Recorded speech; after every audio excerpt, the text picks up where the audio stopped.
Bom dia, Paulo Moura, cientista político, 7 de maio de 2022. Pessoal, no vídeo de hoje eu vou tratar de 2 erros de Lula. Mais 2, né? Porque ele tem se superado, abusado na arte de errar. Que erros são esses? O primeiro deles foi aquele episódio no qual foi tocado o hino da Internacional Comunista no 15º Congresso do PSB, com a presença de Alckmin, que agora é filiado deste partido. O segundo foi num evento do PSOL, se não me engano, também um congresso partidário, no qual Lula propôs a criação de uma moeda única latino-americana.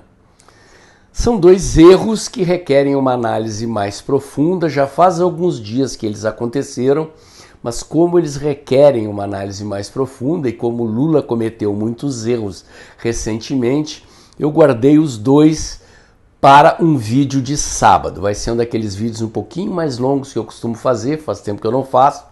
Sabadão aí, espero que vocês tenham paciência para ouvir a minha análise. Não sou economista, mas a pedido do Rafael, um seguidor aqui no canal, vou guardar a segunda parte do vídeo para esse tema econômico aí da tal da moeda única, ok? Mas antes eu quero agradecer a vocês que doam pelo Pix e pela conta bancária do canal. A doação de vocês é o que garante a independência das informações e análises desse canal e é o que garante a expansão e o alcance dos vídeos que eu faço aqui diariamente. Graças às doações que vocês fazem mensalmente, este canal já adquiriu 2 anos de existência. Vamos lá, gente. A Internacional Comunista nasceu a partir da Comuna de Paris. O que foi a Comuna de Paris? Ela foi a primeira rebelião operária da história, acontecida em meados do século XIX. Foi a partir da Comuna de Paris que Marx escreveu o Manifesto Comunista. Ao contrário de várias outras obras de Marx, o Manifesto Comunista é uma obra panfletária. É uma convocação de Marx à Revolução Proletária Internacional. Todo mundo conhece a frase de Marx: proletários do mundo, univos, vocês não têm nada a perder a não ser os seus grilhões. O que Marx quer dizer ali é que, como os proletários do mundo não têm propriedade, que eles deveriam se rebelar contra os detentores do capital, os detentores da propriedade privada, tomar os meios de produção e implantar a Revolução Comunista Internacional. Por que a Revolução Comunista Internacional?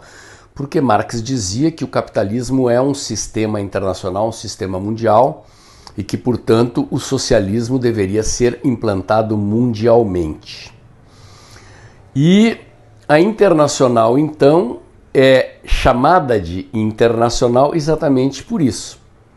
Porque a Revolução Comunista, na concepção marxista original, deveria ser implantada em todo o mundo. O socialismo, para funcionar, deveria ser internacional. Portanto, os marxistas se veem como internacionalistas.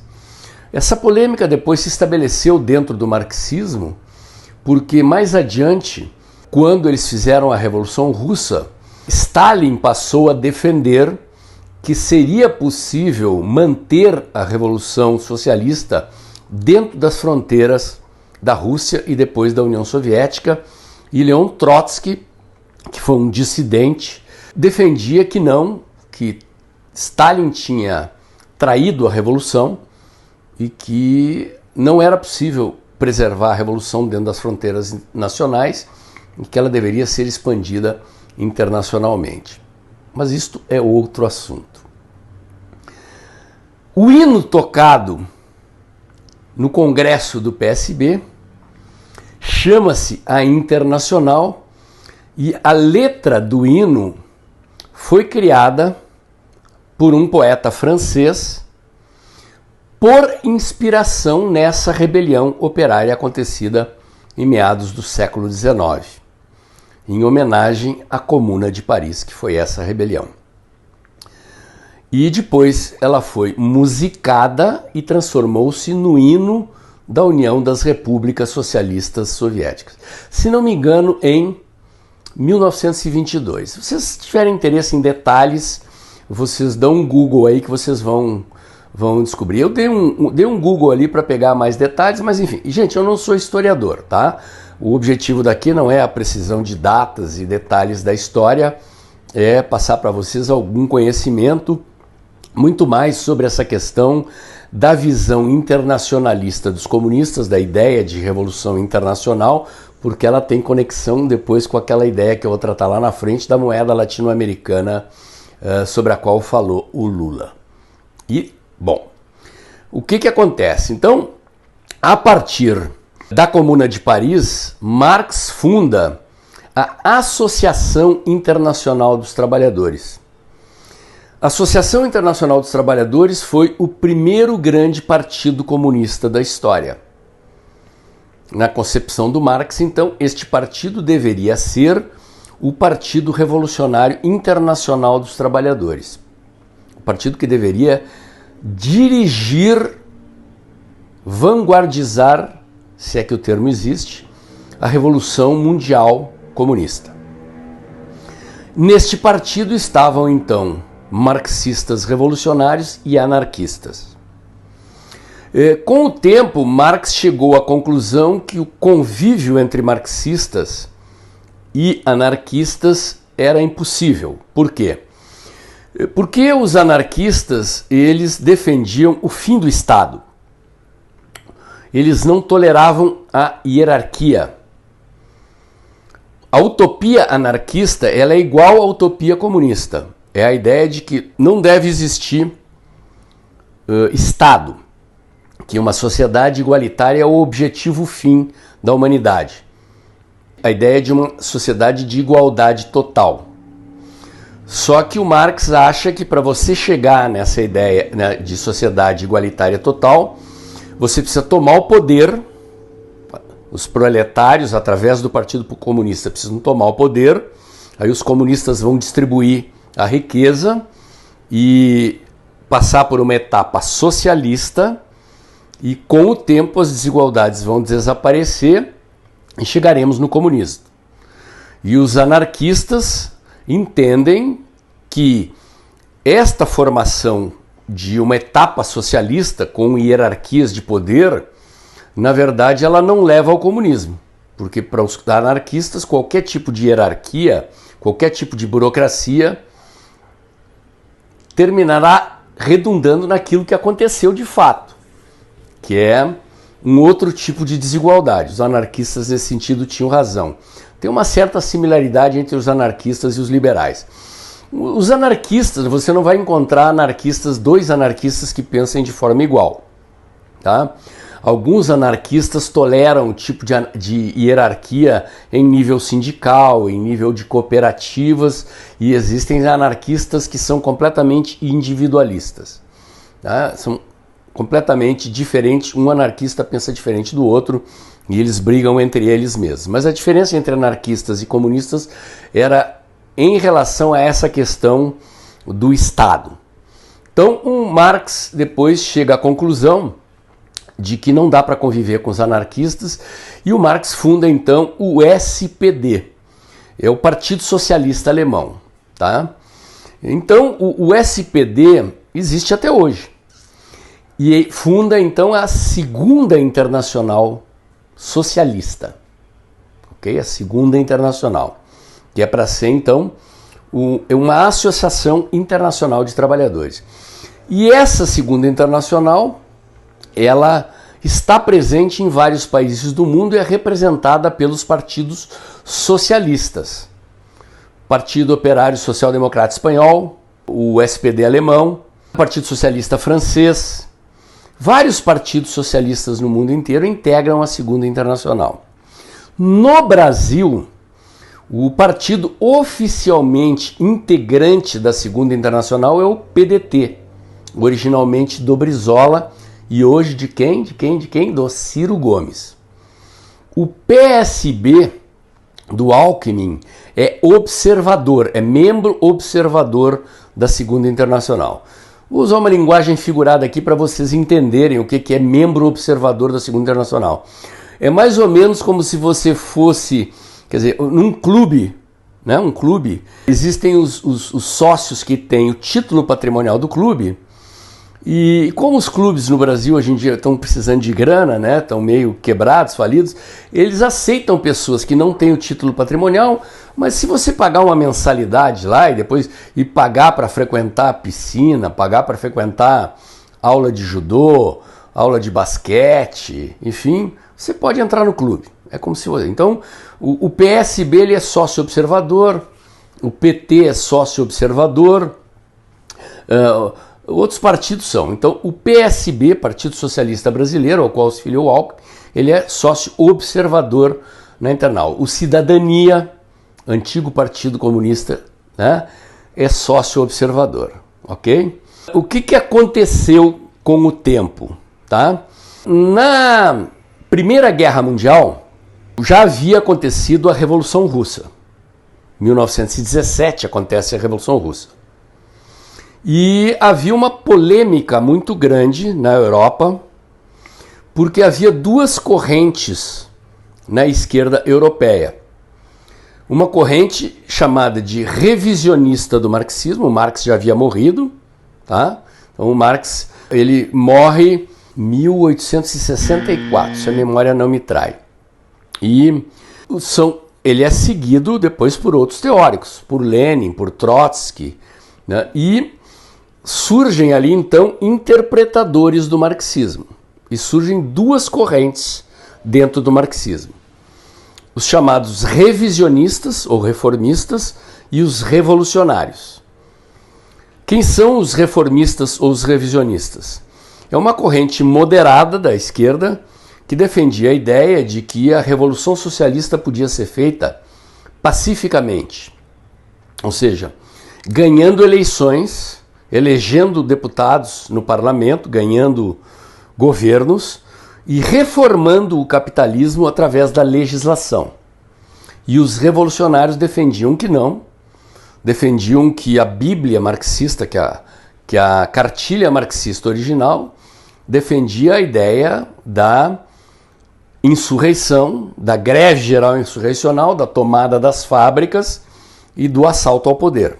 E o Lenin, então, é o teórico da Revolução e, principalmente depois que eles tomam o poder na Rússia, através da teoria revolucionária, e o Lenin vai aperfeiçoar essa teoria, ele cria o Partido Comunista Russo, né?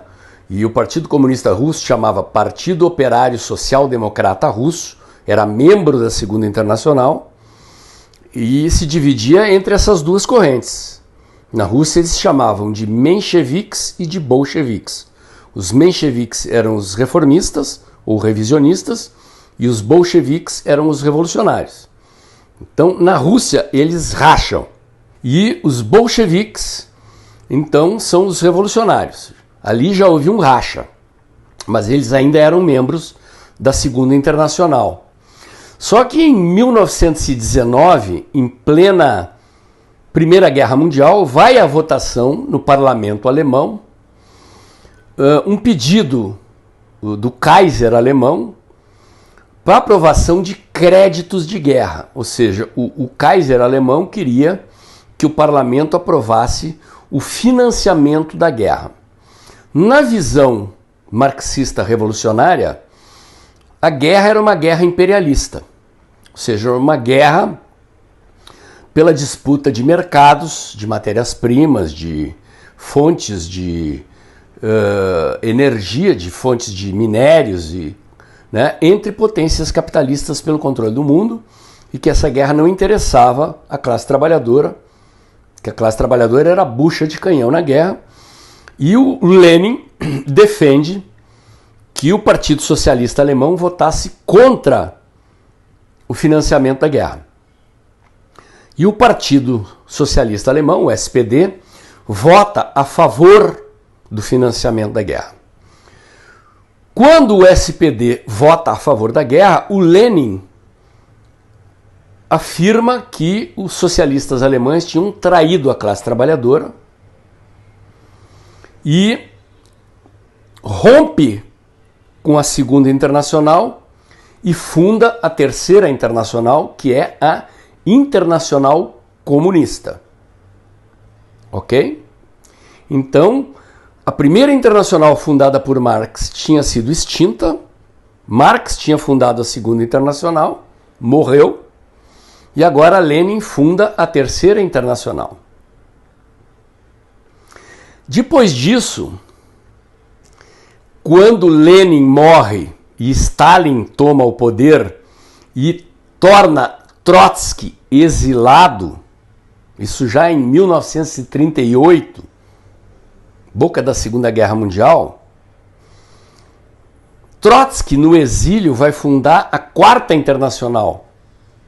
Os trotskistas vão rachar e vão fundar 4 versões da Quarta Internacional. Aí a história já se complica muito.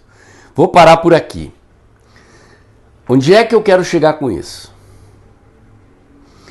Para todas estas versões, para a Primeira Internacional Socialista, para a Segunda Internacional Socialista, para a Terceira Internacional Comunista e para as 4 versões das internacionais trotskistas,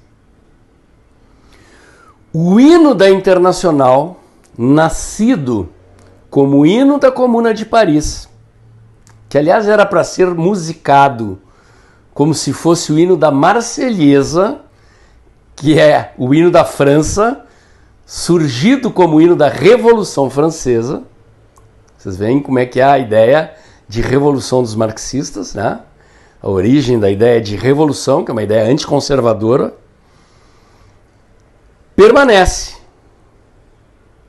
Então, o hino tocado no 15º Congresso do Partido Socialista Brasileiro, ouvido de pé pela direção do Partido Socialista Brasileiro, por Lula, Alckmin e os outros dirigentes dos partidos de esquerda que estavam lá, é um hino revolucionário. É o hino oficial da extinta União Soviética. E a inspiração desse hino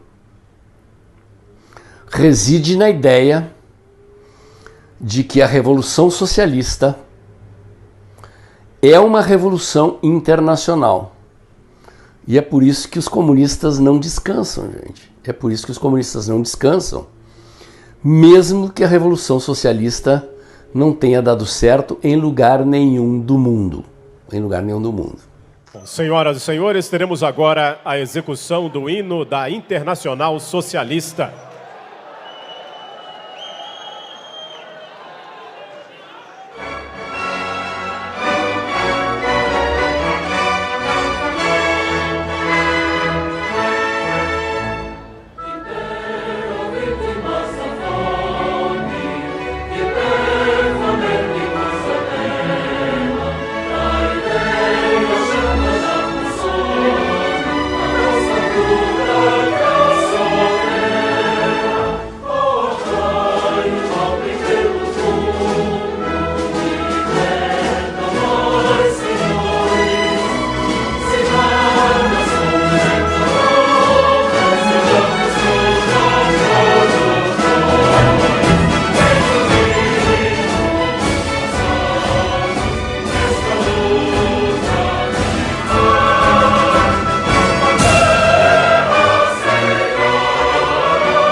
E agora eu vou passar para a segunda parte do vídeo, que é o negócio que o Lula defendeu de que a América Latina deverá ter uma moeda única, que é uma ideia que vem acompanhada da ideia de um grande governo latino-americano, que acompanha o ideário bolivariano.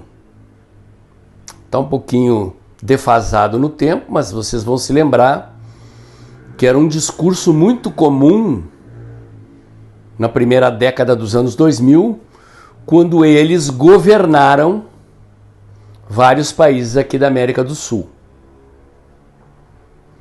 A gente está meio distante disso agora, porque o PT não está governando o Brasil. Mas eles estão governando a Argentina, a Bolívia, o Chile, o Peru, estão perto de ganhar a eleição na Colômbia, governam a Venezuela,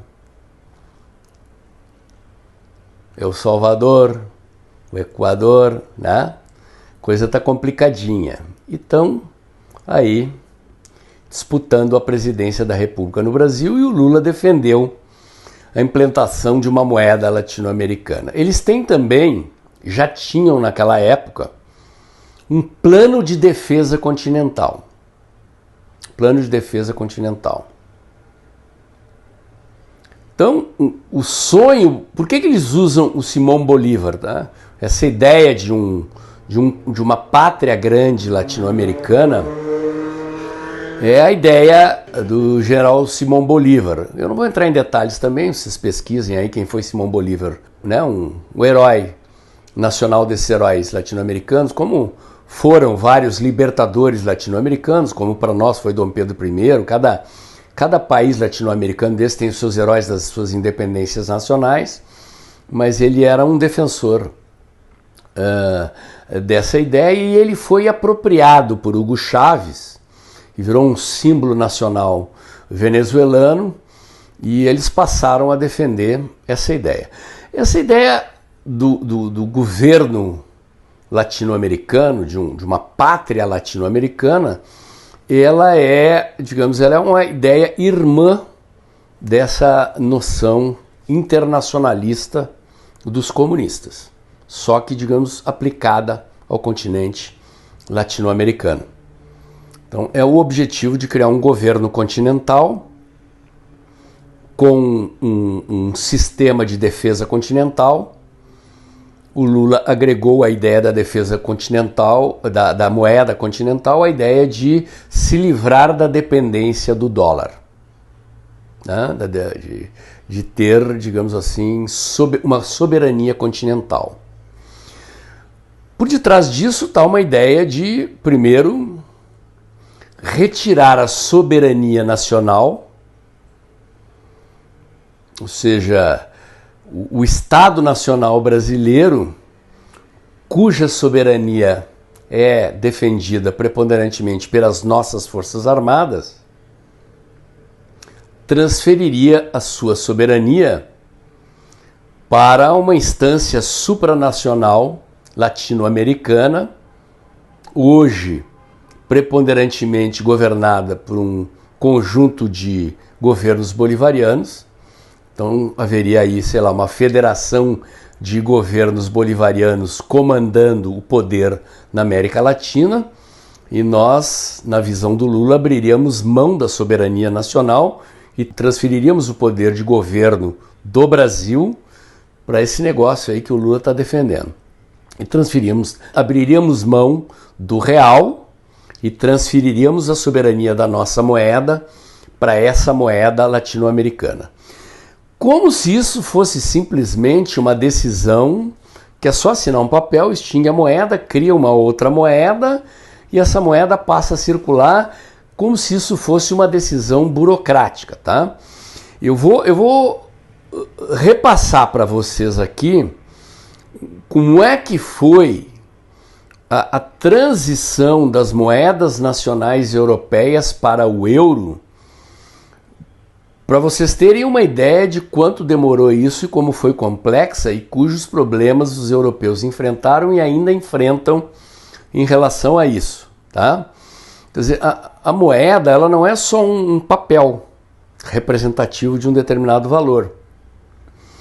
Quer dizer, a moeda, ela é a representação simbólica da riqueza dos países na qual ela circula, ou do país na qual essa moeda circula, né? Antigamente a moeda era lastreada na quantidade de ouro existente nos cofres do Banco Central, e depois da Segunda Guerra Mundial isso mudou. Repito, eu não sou economista, posso estar cometendo imprecisões aqui, vou explicar genericamente, mas como é que fizeram os países europeus? Havia um desequilíbrio econômico e fiscal entre os países europeus. E para que eles pudessem implantar o euro, os países mais ricos da Europa, notadamente a Alemanha, a França, a Itália, por exemplo, tiveram que socorrer os países mais pobres. A Inglaterra, que era um dos países mais ricos, resolveu ficar de fora do euro. Ela topou a unidade aduaneira, mas não topou a unidade monetária. O que é a unidade aduaneira? Que é o primeiro passo de tudo.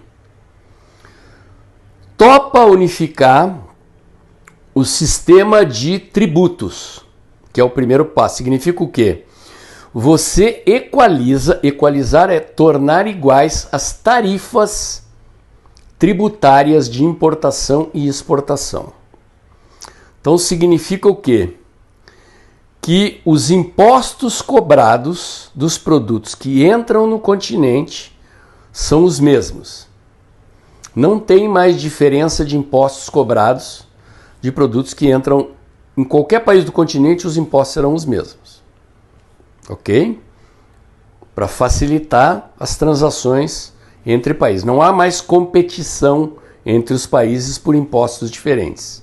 Vocês veem que aqui no Brasil, até entre os estados, os impostos são diferentes. Nós temos 27 legislações de CMS diferentes. Vocês se imaginam na América Latina as diferenças. Aqui no Mercosul deram uma unificada. O Mercosul é uma união aduaneira. Nem aqui a gente consegue se entender sobre isso. Quando o Brasil quer dar uma baixada nos impostos de importação, trava tudo porque a Argentina não topa. Para vocês verem como é que é complicado. Então a Inglaterra topou entrar na União Aduaneira, continua com a libra esterlina, não adotou o euro. Mas os três países mais ricos, principalmente a Alemanha, tiveram que injetar muito dinheiro nos países mais pobres. Notadamente, países que estavam com a economia quebrada. Portugal, Espanha e a Grécia. A Grécia era o primo pobre, pobríssimo. Então eles injetaram dinheiro pesado na infraestrutura, portos, aeroportos, estradas. A Grécia ela era um país, tipo um país latino-americano. Em termos de infraestrutura, é um país lindo. As ilhas gregas, turismo, mas a infraestrutura, salários, tudo padrão muito abaixo. A Alemanha é a locomotiva, potência europeia. A Itália, um país meio bagunçado, assim, meio Brasil em certos, mas um país rico. Está entre as 7 economias do mundo, se não me engano. A França, território grande, potência econômica, industrial, potência militar. Tiraram muito dinheiro do bolso durante anos, até que esses países tiveram que fazer um esforço fiscal muito grande, porque eram países governados de forma irresponsável, países que sistematicamente gastavam mais do que arrecadavam.